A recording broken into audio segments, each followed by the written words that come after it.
Wherever you go, whatever you do, throw a little at it. Omax, Vest and Briefs.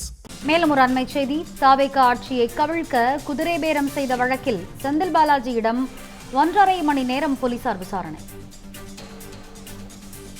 தாவேக ஆட்சியை கவிழ்க்க குதிரை பேரம் செய்த வழக்கில் செந்தில் பாலாஜியிடம் 1.5 மணி நேரம் போலீசார் விசாரணை.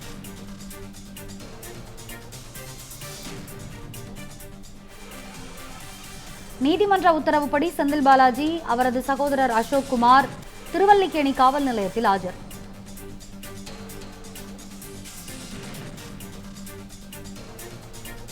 கையெழுத்திட்டதை தொடர்ந்து செந்தில் பாலாஜி, அசோக் குமார் ஆகிய இருவரிடமும் தனித்தனியாக போலீசார் விசாரணை. விவரங்களை வழங்குவதற்காக இணைகிறார் செய்தியாளர் சம்பத்குமார். சம்பத்குமார், சொல்லுங்க. செந்தில் பாலாஜியிடம் கிட்டத்தட்ட 1.5 மணி நேரம் போலீசார் விசாரணை நடத்தி இருக்கிறார்கள் இந்த குதிரை பேர வழக்கு தொடர்பாக.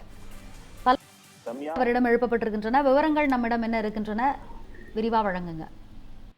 ரம்யா, ஊத்தங்கரை தாவேக எம்எல்ஏ இளையராஜாவிடம் குதிரை பேரம் பேசப்பட்டதாக பதிவு செய்யப்பட்டுள்ள வழக்கில் உயர்நீதிமன்றம் விதித்துள்ள நிபந்தனை முன்ஜாமீன் உத்தரவின்படி முன்னாள் அமைச்சர் செந்தில் பாலாஜி மற்றும் அவரது சகோதரர் அசோக் குமார் ஆகிய இருவருமே இன்று 2வது நாளாக திருவல்லிக்கேணி காவல் நிலையத்தில் ஆஜராகி கையெழுத்திட்டிருக்கிறார்கள். அவர்களிடம் 1.5 மணி நேரத்திற்கு மேலாக விசாரணை என்பது நிறைவு பெற்று சற்று நேரத்திற்கு முன் அவர்கள் காவல் நிலையத்திலிருந்து புறப்பட்டிருக்கிறார்கள்.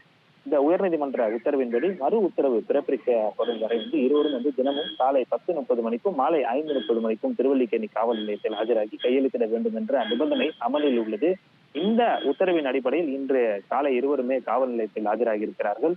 கையெழுத்து நடைமுறை நிறைவடைந்ததை தொடர்ந்து முன்னாள் அமைச்சர் செந்தில் பாலாஜியிடமும் அவரது சகோதரரிடமும் விசாரணை அதிகாரி தனித்தனியாக விசாரணை மேற்கொண்டிருக்கிறார். கிட்டத்தட்ட 1.5 மணி நேரமாக இந்த விசாரணை நீடித்திருக்கிறது. குதிரை பேரம் வழக்கு தொடர்பாக கைது செய்யப்பட்டவர்களுடன் உங்களுக்கு எவ்வாறு இந்த தொடர்பு ஏற்பட்டது, அவர்களுடன் நடைபெற்றதாக கூறப்படும் தொடர்புகள், வழக்கு தொடர்பான விவரங்கள் மற்றும் வழக்கு விசாரணையில் இதுவரையும் சேகரிக்கப்பட்ட தகவல்கள் குறித்து பல்வேறு கோணங்கள் கேள்விகள் இருவரிடமே எழுப்பப்பட்டதாக காவல்துறை வட்டாரங்கள் தகவல் வெளியாகி இருக்கிறது. இருப்பினும் இந்த விசாரணையின் உள்ளடக்கம் அல்லது இருவரும் அளித்த அந்த விளக்கங்கள் குறித்து காவல்துறை வரை அதிகாரப்பூர்வமான எந்த ஒரு தகவலையும் வெளியாகவில்லை. இந்த வழக்கில் கைது செய்யப்பட்ட சிலரிடம் நடத்தப்பட்ட அந்த விசாரணையின் அடிப்படையில் செந்தில் பாலாஜி மற்றும் அசோக் குமார் ஆகியோரின் பெயர்கள் விசாரணை வளையத்திற்குள் கொண்டு வந்திருக்கப்பட்டதாக காவல்துறையினர் தெரிவித்திருந்தார்கள். இதையடுத்து இருவருக்கும் சமன் அனுப்பப்பட்டதுடன் பின்னர் முன்ஜாமீன் கோரி சென்னை உயர்நீதிமன்றத்தை அவர்கள் அணுகினார்கள். இந்த உயர்நீதிமன்ற நிபந்தனை முன்ஜாமீன் வழங்கியதோடு விசாரணைக்கு முழுமையாக ஒத்துழைக்கவும் தினமும் இருவரையும் திருவல்லிக்கேணி காவல் நிலையத்தில் ஆஜராகி கையெழுத்திடவும் உத்தரவு பிறப்பிக்கப்பட்டது. இதனிடையில் அசோக் குமார் கரூரில் வருமான வரித்துறை அதிகாரிகளிடம் வாகனத்தை சேதப்படுத்தப்பட்ட வழக்கிலும் நீதிமன்ற நிபந்தனையின் கீழ் இருக்கிறார். அந்த வழக்கில் வழங்கப்பட்ட நீதிமன்ற அனுமதியின் அடிப்படையில் தற்போது அவர் திருவல்லிக்கேணி காவல் நிலையத்தில் ஆஜராகும் நடைமுறை மேற்கொள்ளப்பட்டு வருகிறது. 1.5 மணி நேரத்திற்கு மேலாக நடைபெற்ற இந்த விசாரணை நிறைவு பெற்றதை தொடர்ந்து முன்னாள் அமைச்சர் செந்தில் பாலாஜி மற்றும் அவரது சகோதரர் அசோக் குமார் காவல் நிலையத்திலிருந்து புறப்பட்டு சென்றிருக்கிறார்கள். ரம்யா, விவரங்களுக்கு நன்றி சம்பத்குமார். தமிழ் ஜனம் சேனலை சப்ஸ்கிரைப் பண்ணாம பார்த்துட்டு இருந்தீங்கன்னா மறக்காம சப்ஸ்கிரைப் பண்ணிடுங்க.